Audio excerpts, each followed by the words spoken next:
नमस्कार दोस्तों, जय माता दी।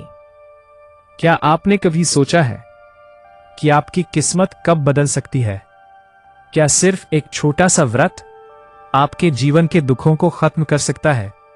आज की कथा है शुक्रवार व्रत की, एक ऐसी चमत्कारी कथा जो दरिद्र को धनवान और दुखी को सुखी बना देती है। तो अंत तक जरूर सुनिएगा, क्योंकि यह कथा आपके जीवन में भी चमत्कार ला सकती है।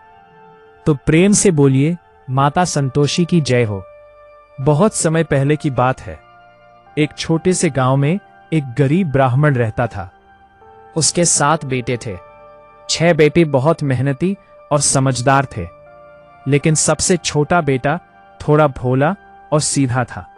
6 भाई काम करते थे और अच्छा धन कमाते थे, लेकिन छोटा बेटा दिन भर इधर उधर घूमता रहता था। उसकी पत्नी बहुत ही सीधी सादी और धर्मपरायण थी। वह हमेशा भगवान की पूजा करती और अपने पति के लिए चिंतित रहती। घर में धीरे धीरे हालात बदलने लगे। 6 भाइयों की पत्नियां उसे ताने देने लगी, तुम्हारा पति कुछ नहीं करता, तुम लोग घर पर बोझ हो। ये सब सुनकर वो बहुत दुखी हो जाती।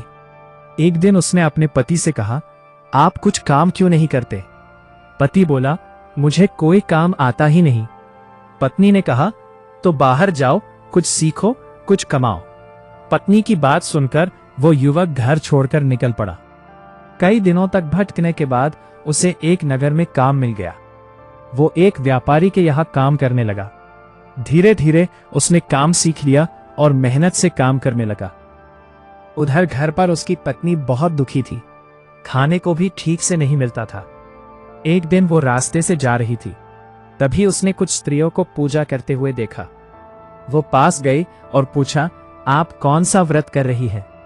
एक स्त्री बोली, हम शुक्रवार का व्रत कर रही हैं, माता संतोषी का।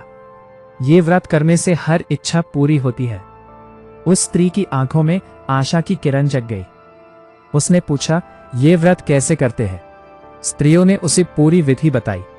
हर शुक्रवार व्रत रखना, गुड़ और चने का भोग लगाना, खटाई नहीं खाना, कथा सुनना। वह घर आई और अगले ही शुक्रवार से व्रत शुरू कर दिया।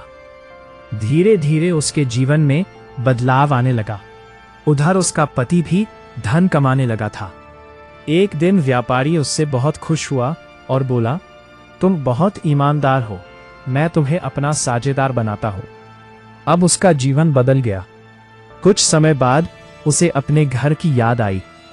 वह बहुत सारा धन लेकर घर लौटने के लिए निकल पड़ा। उधर उसकी पत्नी व्रत करती रही, पूरी श्रद्धा और भक्ति के साथ। एक दिन शुक्रवार के व्रत के बाद वह मंदिर में बैठी रो रही थी, हे माता, मेरे पति को सकुशल वापस भेजो। तभी माता संतोषी की कृपा हुई। उसी समय उसका पति घर के द्वार पर आ गया। पत्नी ने देखा तो उसकी खुशी का ठिकाना नहीं रहा। दोनों की आंखों में आंसू थे। घर में खुशियां लौट आईं, लेकिन कहानी यही खत्म नहीं होती। अब असली परीक्षा शुरू होती है। 6 भाइयों की पत्नियां उनकी खुशी देख नहीं पाई। इन्हें कैसे परेशान किया जाए?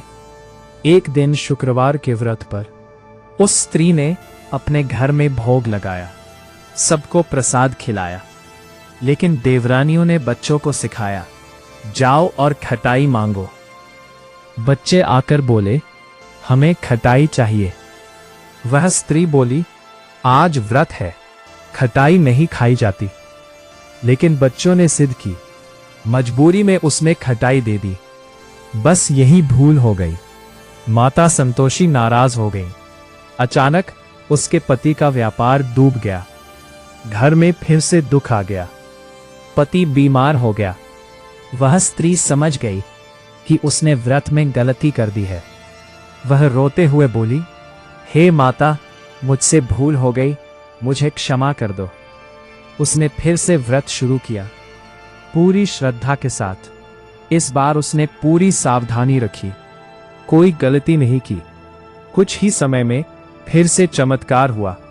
पति स्वस्थ हो गया, धन वापस आ गया, घर में सुख शांति लौट आई। अब वो हर शुक्रवार व्रत करती और दूसरों को भी प्रेरित करती।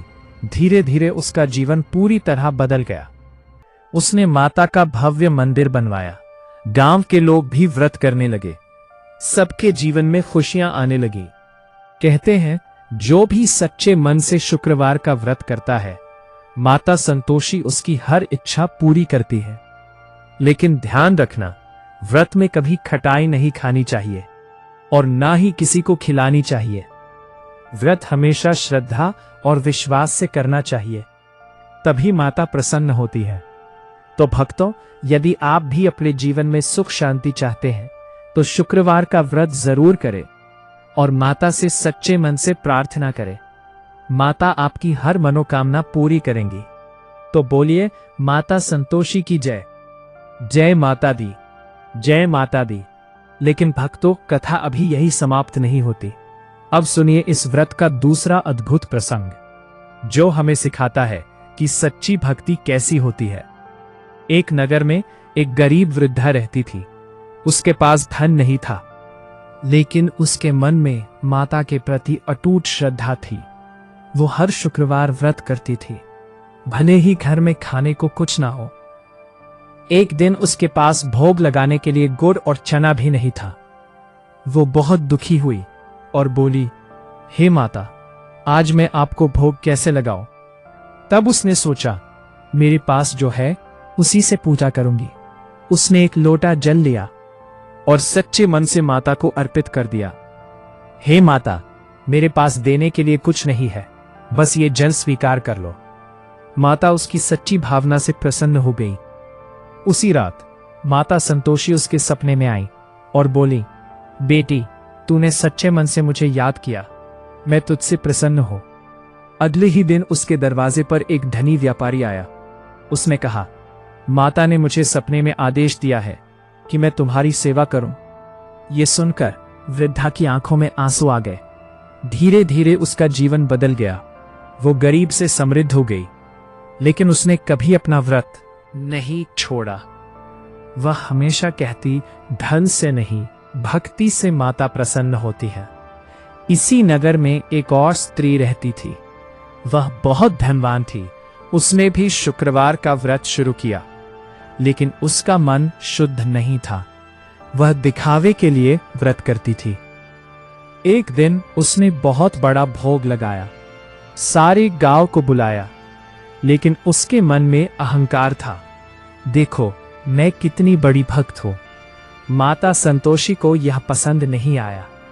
कुछ ही दिनों में उसका सारा धन नष्ट हो गया। घर में कलह होने लगी। तब उसे अपनी गलती का एहसास हुआ। वह रोते हुए बोली, हे माता, मैंने अहंकार किया, मुझे क्षमा कर दो। उसने सच्चे मन से व्रत शुरू किया। धीरे धीरे उसका जीवन फिर से सुधर गया। भक्तों, इस कथा से हमें यही सीख मिलती है कि माता को दिखावा नहीं, सच्चा मन चाहिए। यदि आप सच्चे मन से व्रत करते हैं तो माता आपकी हर इच्छा पूरी करती है, और यदि अहंकार करते हैं तो सब कुछ छीन भी लेती है। इसलिए हमेशा विनम्र बनकर श्रद्धा और विश्वास के साथ व्रत करें।